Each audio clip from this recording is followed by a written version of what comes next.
Buenos días, amados hermanos.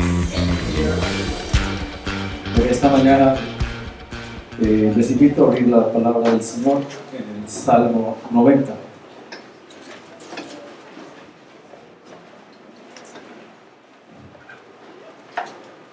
Para su información, sigo usando la nueva versión internacional. Entonces, por si de pronto repito, algunos sienten extraña la lectura.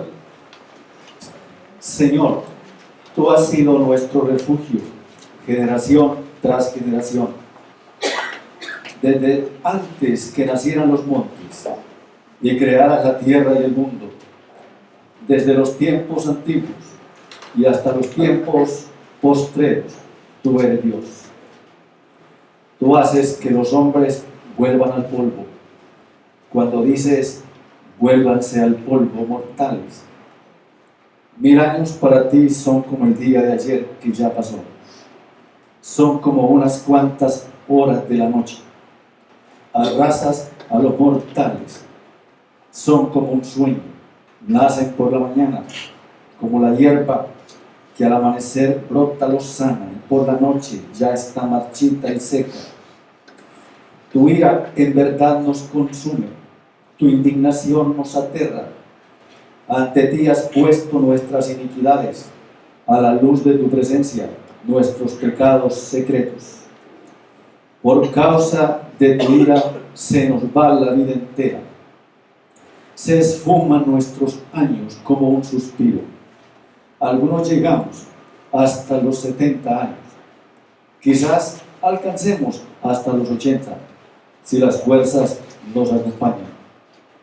Tantos años de vida, sin embargo, solo traen pesadas cargas y calamidades. Pronto pasan y con ellos pasamos nosotros. ¿Quién puede comprender el furor de tu enojo? Tu ira es tan grande como el temor que se te debe. Enséñanos a contar bien nuestros días, para que nuestro corazón adquiera sabiduría. ¿Cuándo, Señor, te volverás hacia nosotros? Compadécete ya de tus siervos.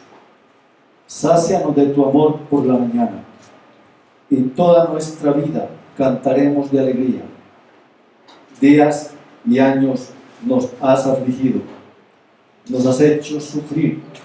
Devuélvenos ahora ese tiempo en alegría. Sean manifiestas tus obras a tus siervos y tu esplendor a sus descendientes. Que el favor del Señor nuestro Dios esté sobre nosotros. Confirma en nosotros la obra de nuestras manos. Sí, confirma la obra de nuestras manos.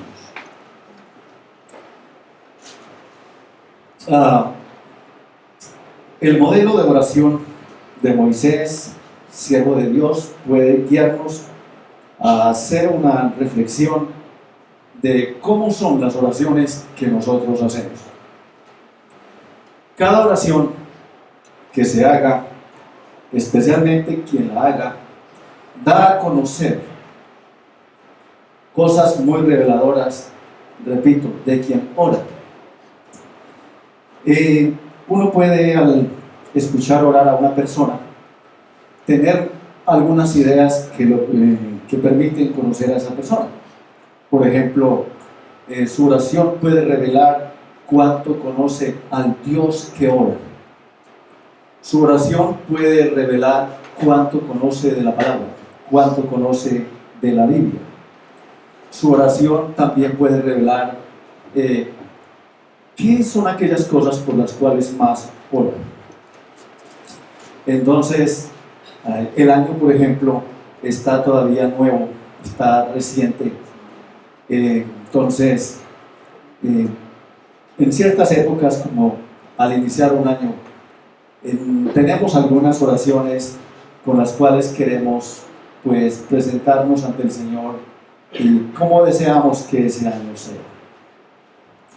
Entonces, repito, eso sucede en épocas como esa.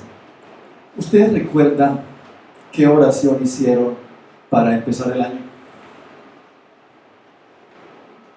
¿Recuerdan qué oración hicieron? Seguramente oraciones como: este año, Señor, yo me propongo ser mejor para ti. Este año yo creo que, Señor, ya es el año justo para tener la casa. Este año sí voy a rebajar de peso. Me comprometo que no voy a fallar al ejercicio. Yo me comprometo que no voy a fallar a mis amigos. Bueno, y este año creo que sí voy a ser un mejor esposo. Y así no le hayan dicho que era mal esposo, pero su conciencia como que le está sindicando y le está diciendo debe mejorar. En otras palabras, este año sí voy al urólogo, para decir un caso. Este año sí me someto a esos exámenes durísimos. Este año sí ya no espero más. Y cualquier cantidad de cosas. Este año sí debo salir de deudas. Este año sí no me debo gastar la plata en cualquier cosa. Debo de poner mucho cuidado en eso. Bueno, y esto entonces, repito, va revelando el corazón de cada quien que ora.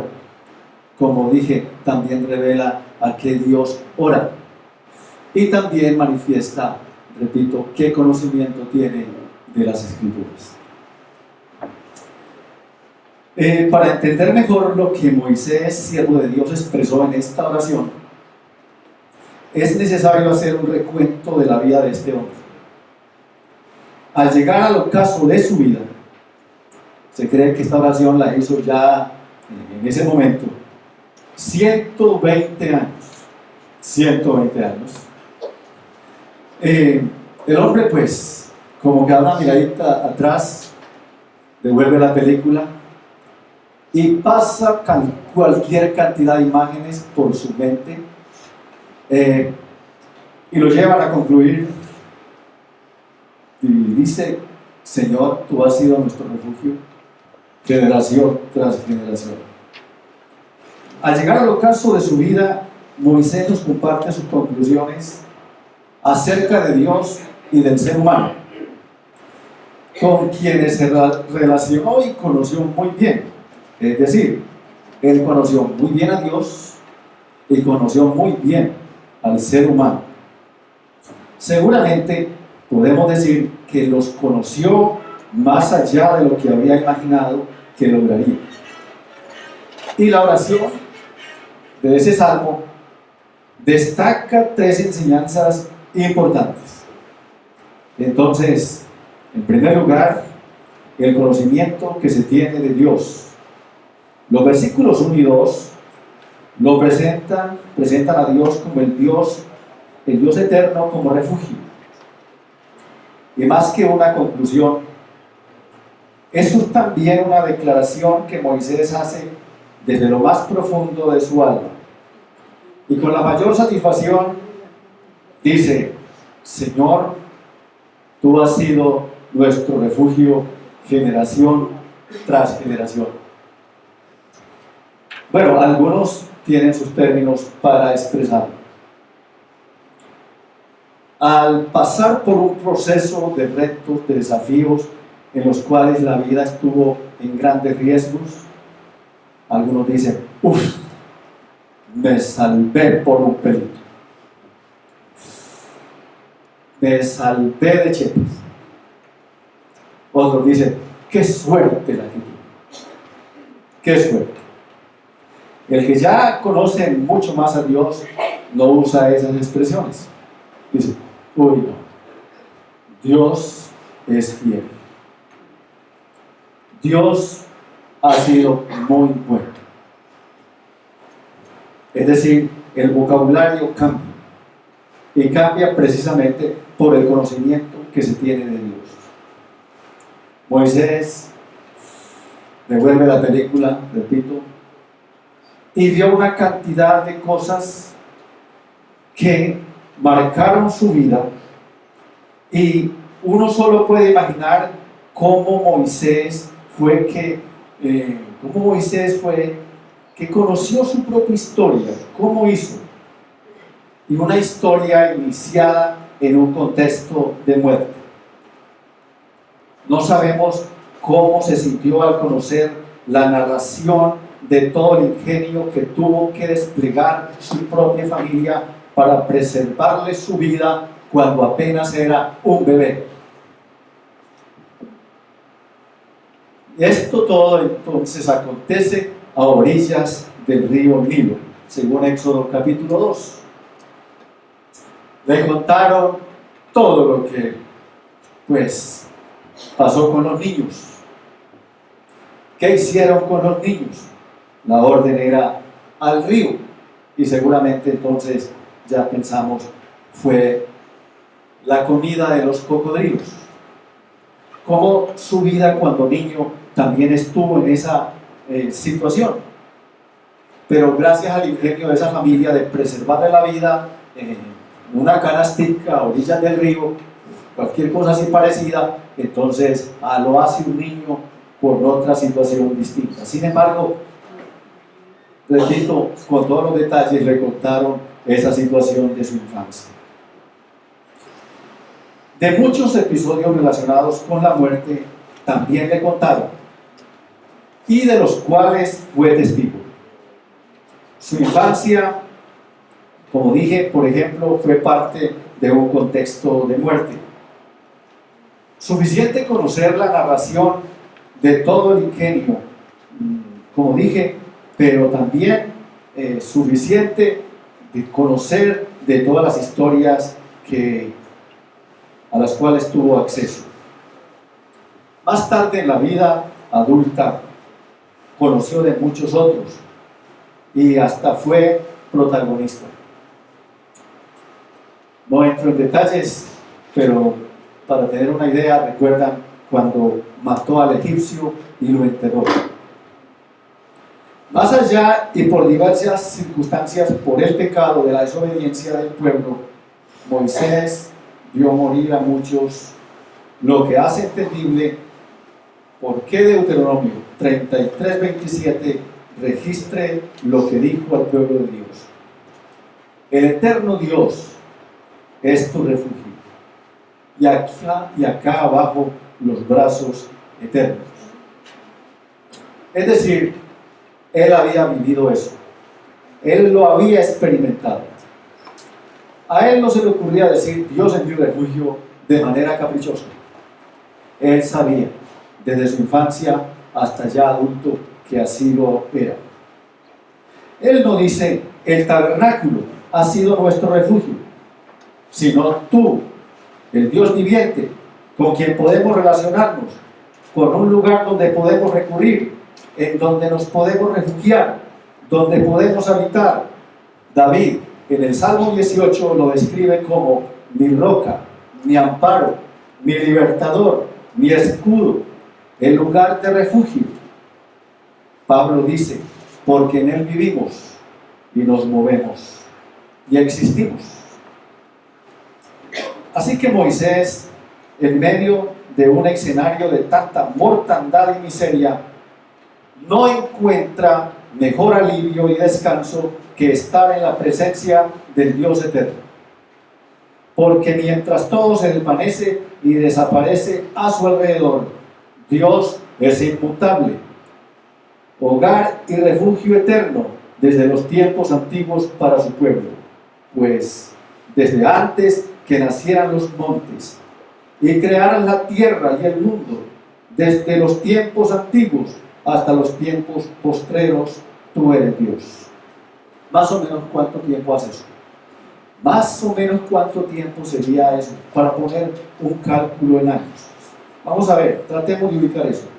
Desde antes que nacieran los montes y crearan la tierra y el mundo, desde los tiempos antiguos y hasta los tiempos postreros, tú eres Dios. ¿Cuánto hace que eres Dios entonces? Y digo esto porque algunas veces algunos cristianos empezando la vida cristiana se ven confrontados con situaciones donde no pueden argumentar su fe. Una vez uno de ellos era confrontado por un curita y el curita le dijo: no, eso que usted empezó a creer no es tan antiguo, eso tendrá por ahí unos 10, 12 años. 12 años. Y el creyente, con poca información, él decía: pero hay un versículo que dice que antes de la fundación del mundo el plan fue hecho. Entonces, más o menos, ¿cuánto hará eso? Algo así parecido. Entonces, desde antes que nacieran los montes y creara la tierra y el mundo, desde los tiempos antiguos y hasta los postreros, tú eres Dios. ¿Cómo fue el desempeño de Dios como refugio a lo largo del año 2016? Que usted llegó a pensar que de pronto, quién sabe si podría vivir ese año. Y llega al final del año y dice: sí, lo logré. Sí, gracias a la fidelidad de Dios.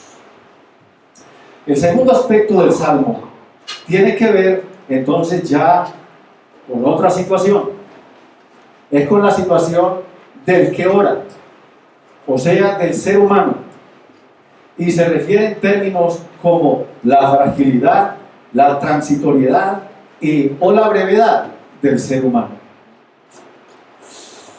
Hermano, está sentado al lado de alguien que es frágil, efímero, transitorio. Yo también.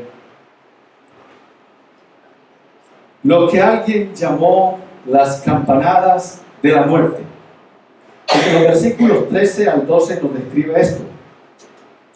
Al leer las Escrituras o al mirar aún superficialmente la experiencia humana, resalta fácilmente lo frágiles que somos. Cualquier cosita nos pone mal, nos doblega. Decímoslo así, una simple gripa. Hoy no, una simple gripa. Pero ¿qué es lo que es esa gripa para denominarla como simple? Que me hace tomar un montón de pastillas, que me hace ir al médico, y el médico, pues uno puede llegar súper mal y él dice: tranquilo, no pasa nada, bastante líquido. Y con decirle eso uno de puertas para adentro se siente mejor. Entonces, pero cualquier gripa, cualquier cosa así, entonces es seguida por la tentación de pedir incapacidad. Cualquier cosita describe lo frágiles que somos. ¿Cuán frágiles somos? Una fragilidad es de qué manera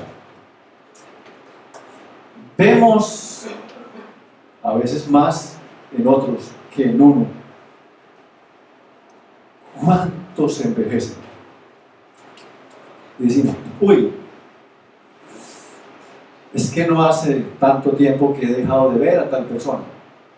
Y como se ha envejecido, y resulta que uno ve a los demás envejecer y uno no se ve. ¿Sí? ¿No ocurre eso? Pues dice uno que no se ve. Pero una de las principales acciones al levantarse cada día es ir al espejo. Y hay expresiones como estas: amanecí horrible, me veo más viejo o vieja, según el caso.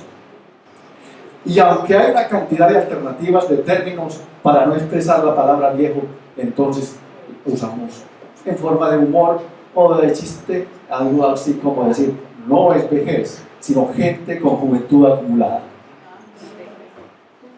No es vejez, sino gente con demasiada experiencia.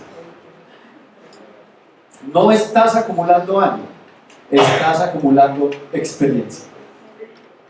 Miren, adórnelo como quiera, pero el deterioro avanza. Y si no, mire el campo de la estética, de las cirugías. Entonces, al respecto se ve eso.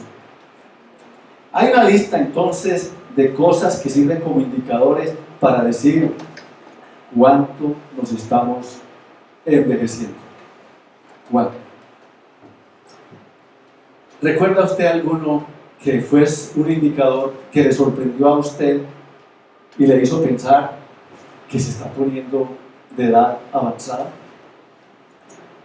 Y que muy elegantemente le dicen adulto mayor.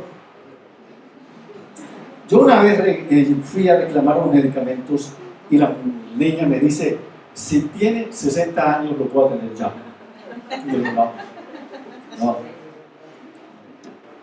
Pero les aseguro que si en estos días ya me dice, inmediatamente me tiene que atender. Sí, ya. Pero bueno, eso no me dijo tanto como algo que me generó una crisis enorme. Y uno siempre tiende a contar las cosas de otros, pero no cuenta las de uno. No hace un año, no hace dos, creo que hace un poco más.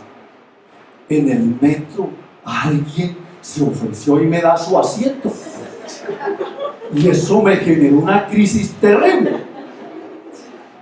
Vea, cambié de colores. Y yo dije, no puede ser. No puede ser.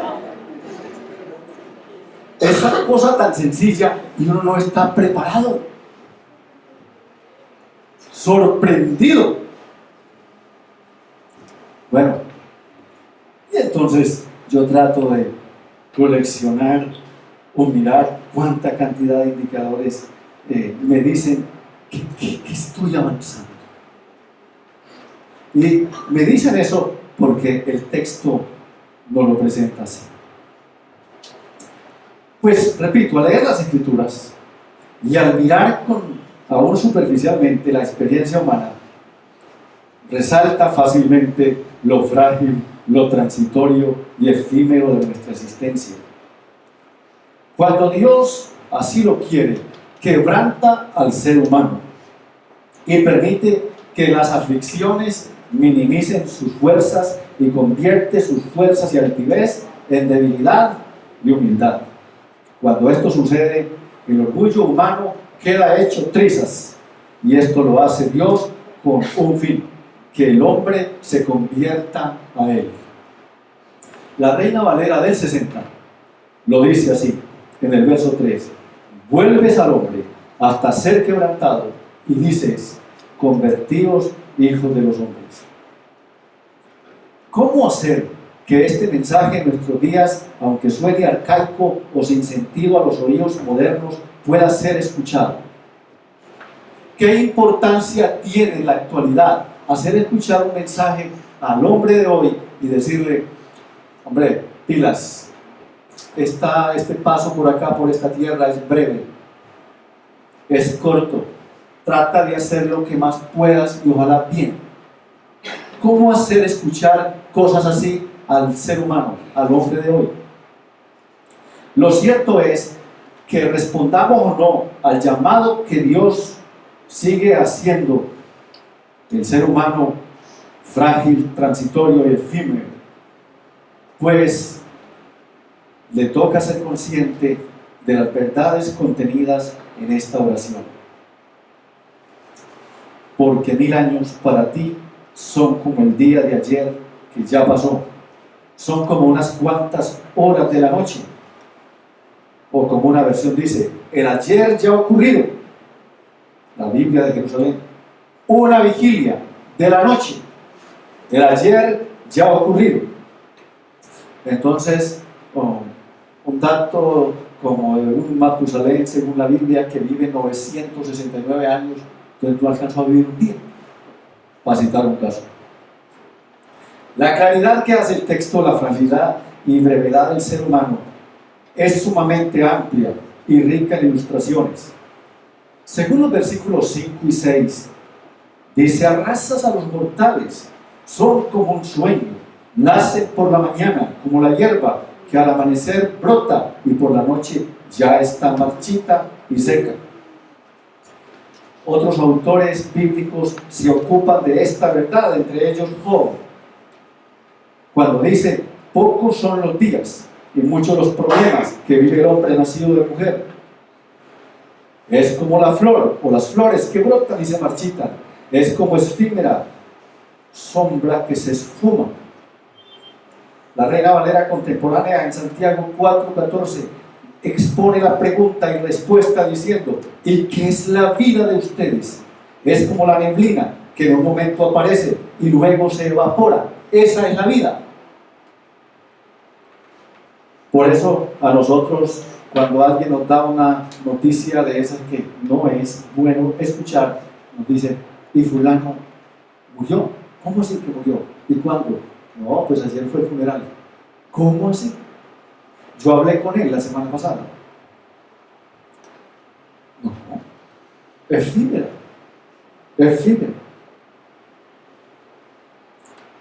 El año pasado, en un viaje que hacía con unos amigos del seminario entre Sincelejo y Montería, amanecíamos allí una noche. En esa noche que quedábamos, salíamos a una zona de comida y cada uno a buscar lo suyo. Yo salía a buscar lo mío y en esas alguien a la carrera atrás de mí, porque cuando yo pasé estaba con su familia y él dijo: el pastor Pedro. Y me puse a hablar con él. Alguien que yo discipulé, que formé y fue parte del trabajo en la iglesia, y hablamos un poco. Me dijo: estaba bien, anoto su número.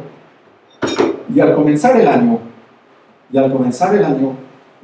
mi esposa me muestra en su red social una noticia o algo que estaba así. Dice: gracias, Jorge, porque tu paso por este mundo fue significativo, aprendimos mucho de ti, gracias por enseñarnos tantas cosas.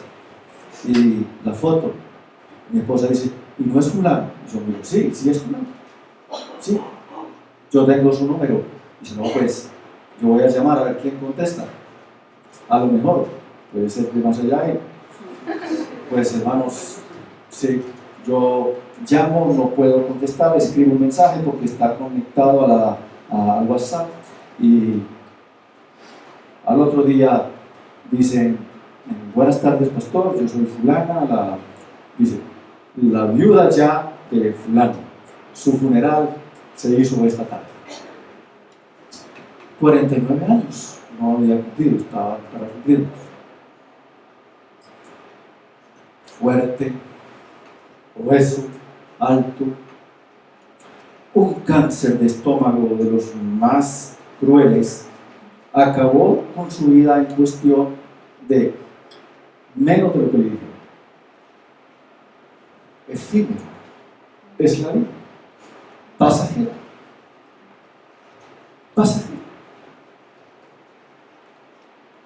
Pero sabes, no tenemos conciencia de eso. En otro salmo, el salmista dijo: sepa yo cuán frágil soy. Eso tenemos que saberlo. Es importante tener presente, pues, que la fragilidad del ser humano no se limita meramente a lo físico, que la vida espiritual también está implicada en muchas otras cosas. Y aquí viene una perla importantísima.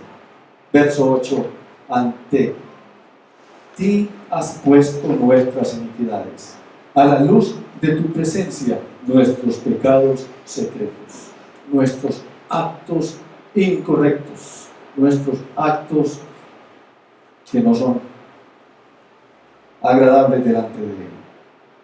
Así que la palabra de Dios es clara al decir que nuestras iniquidades y pecados secretos están delante de Él, como una irritación y provocación constante. Posiblemente logremos ocultar eso por algún tiempo, o se puede quedar oculto, pero a la luz de la presencia del Señor daña nuestra relación con Él. Entonces, ¿qué debemos hacer si estamos practicando nuestro pecado.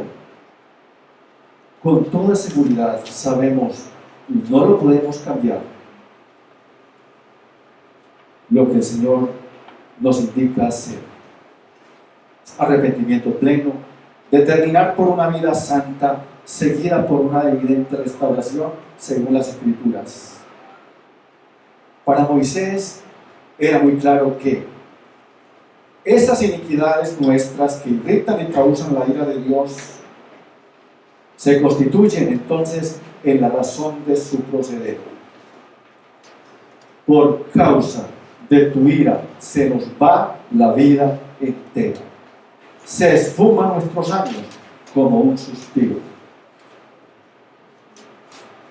El Salmo 39:11 dice: tú reprendes a los mortales, los castigas por su iniquidad, como polilla acabas con sus placeres. Un soplo nada más es el mortal. Entonces, estos textos son una advertencia para todos, porque la ira de Dios tiene su justa razón, nuestras iniquidades y pecados. Aún así, los días de nuestra edad son 70 años. Me faltan 10. Y si en los más robustos son 80, con toda su fuerza es molestia y trabajo, porque pronto pasan y volamos. La Nueva Versión Internacional lo expresa así: tantos años de vida, es decir, como la expresión de algo que expresa fatiga.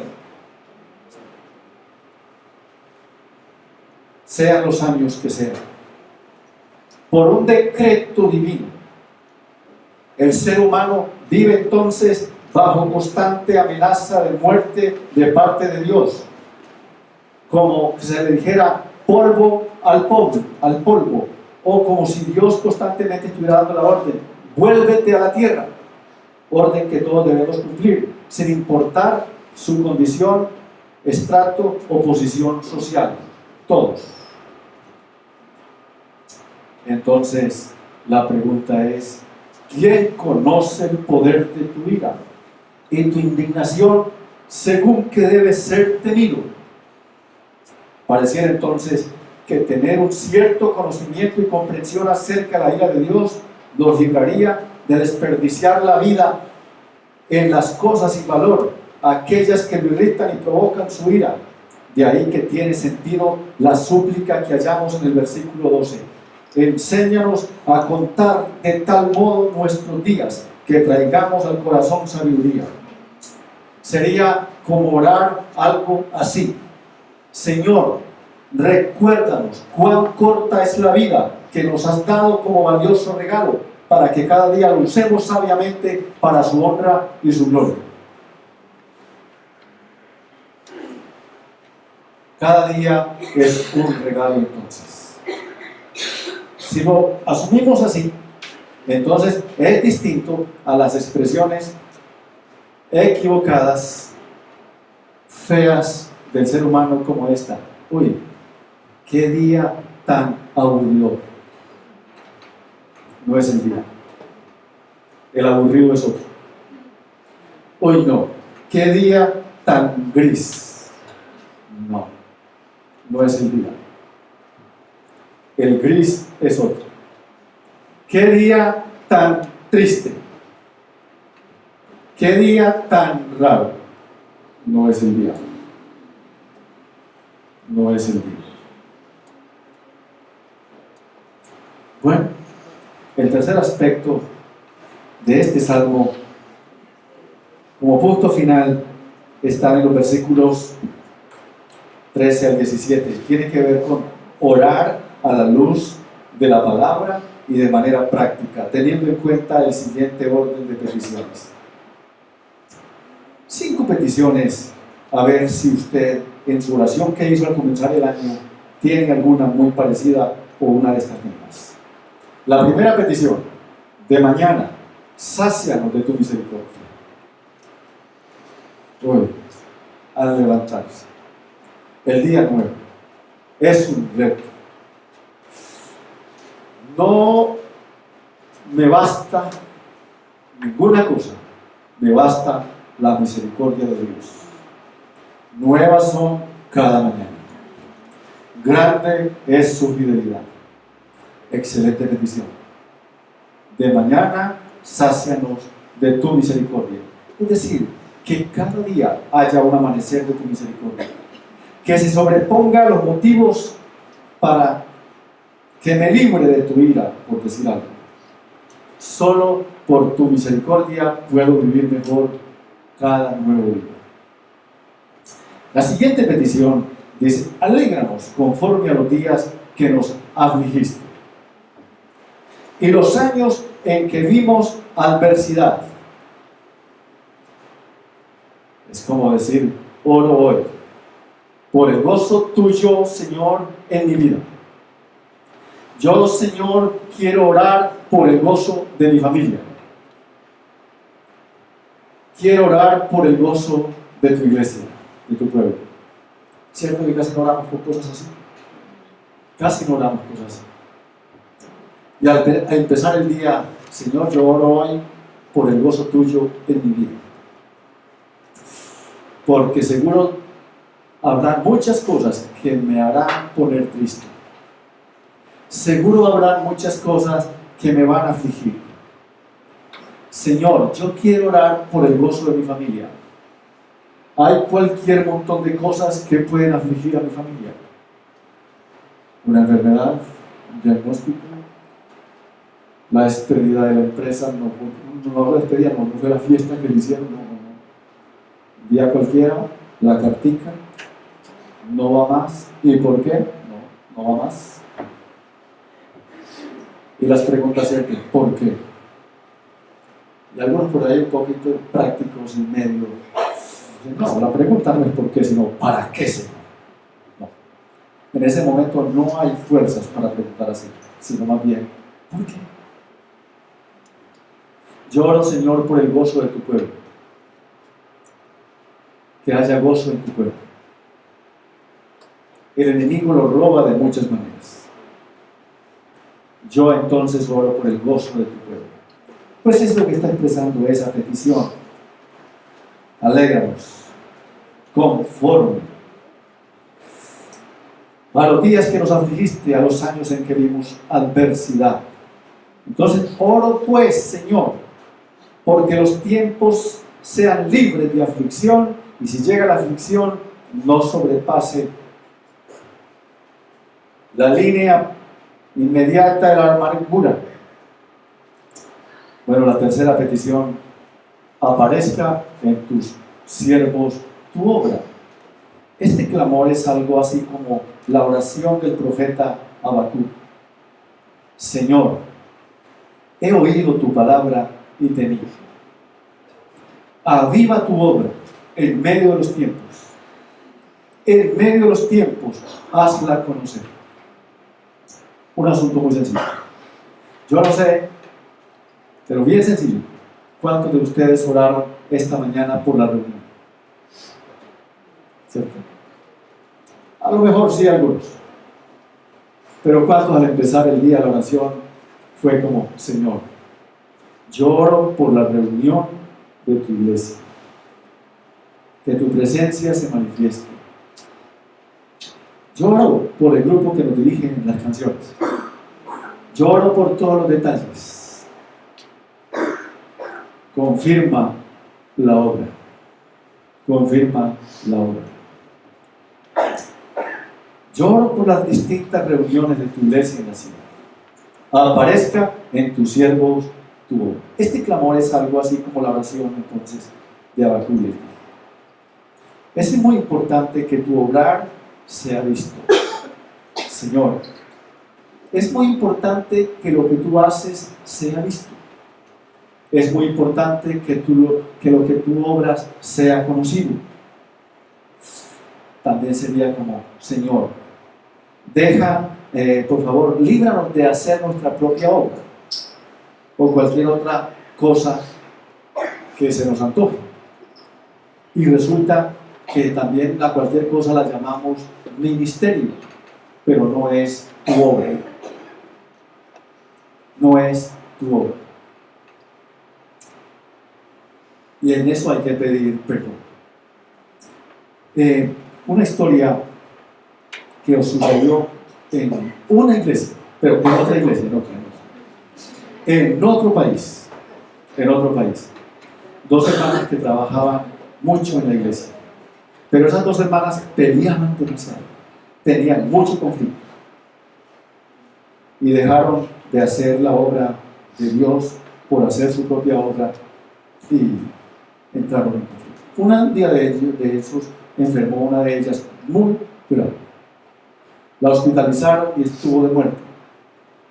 Cuando tuvo una leve mejoría, alguien le dijo a la otra: fulana está recuperándose en el hospital, parece que está mejor. Es la oportunidad de que usted vaya y le pida perdón por toda esa pelea que han tenido. La otra fue, hablaron. Y parece que se reconciliaron, se abrazaron, se despidieron, y cuando la otra iba a voltear allá en la puerta, la de la cama dice: fulana, venga, está bien que hablamos, pero si yo me alivio y me mejoro, esto sigue igual.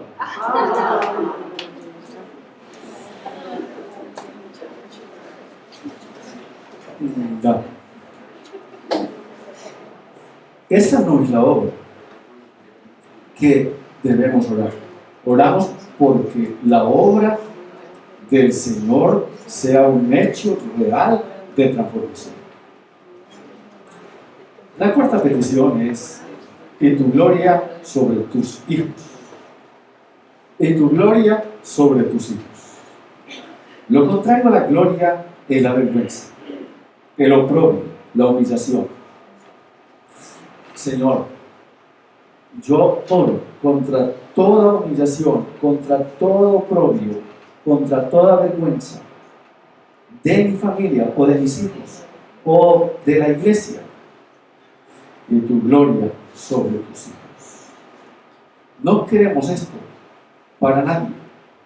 Queremos, Señor, tu resplandor en todo lo que hacemos. Tu gloria brilla, no la nuestra. Y la petición final es que el Señor nuestro Dios nos dé su aprobación y haga que nuestros esfuerzos prosperen. Sí, haz que nuestros esfuerzos prosperen. Usted tiene muchos proyectos este año, muchos planes quizás. Bueno, si no son muchos, digamos 2, 3. Usted tiene metas este año, tiene propósitos firmes, bonitos. Esta sería una excelente petición. Que esto que está planeado para este año progrese, prospere. Que ese muchacho en la universidad, adelante, prospere. Y no que por allá en el 7º, 8º semestre diga: esto no es lo mío. Yo creo que voy por otra cosa. Y luego, en el segundo intento, 5º semestre, dice: esto tampoco es lo mío.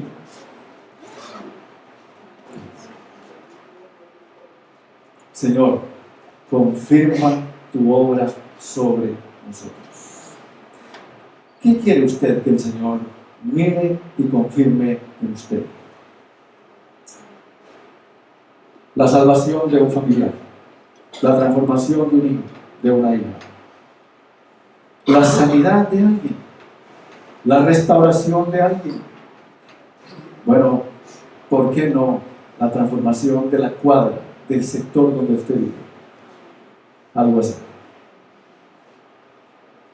Muchas veces se repite la pregunta: ¿hay alguna cosa difícil para mí? No. Entonces, por favor, esto es lo que el Señor nos ayuda a que pensemos un poquito. Haz que nuestros esfuerzos prosperen, porque de lo contrario hay amargura, desánimo, desazón. Tanta lucha, dicen algunos, tanto esfuerzo, tanta plata invertida, no valió la pena. Entonces, mejor decir, pensando en esos riesgos: Señor, pues haz resplandecer tu gloria y haz que nuestros esfuerzos prosperen. Podemos decir con honestidad que hemos permitido a Dios que nos confronte por medio de su palabra. Sentimos que estos deseos que expresa esta oración al finalizar son los que hemos expresado a Él. Vamos a orar. Y el Señor use esta oración como un modelo para pensar en el Dios a quien oramos, para pensar en nuestra propia situación y para pensar en el contenido de nuestras peticiones. Padre, en esta preciosa mañana, muchas gracias por la bendición que tú nos das. Y yo ruego, Señor, para que esta tu palabra siga siendo una reflexión a lo largo de la semana para todos tus hijos. Permite, Señor, que se produzca el milagro de conocerte día a día, como el Dios eterno, como nuestro refugio, a lo largo de esta semana, mes, el año y el resto de nuestra vida. En el nombre de Jesús. Amén.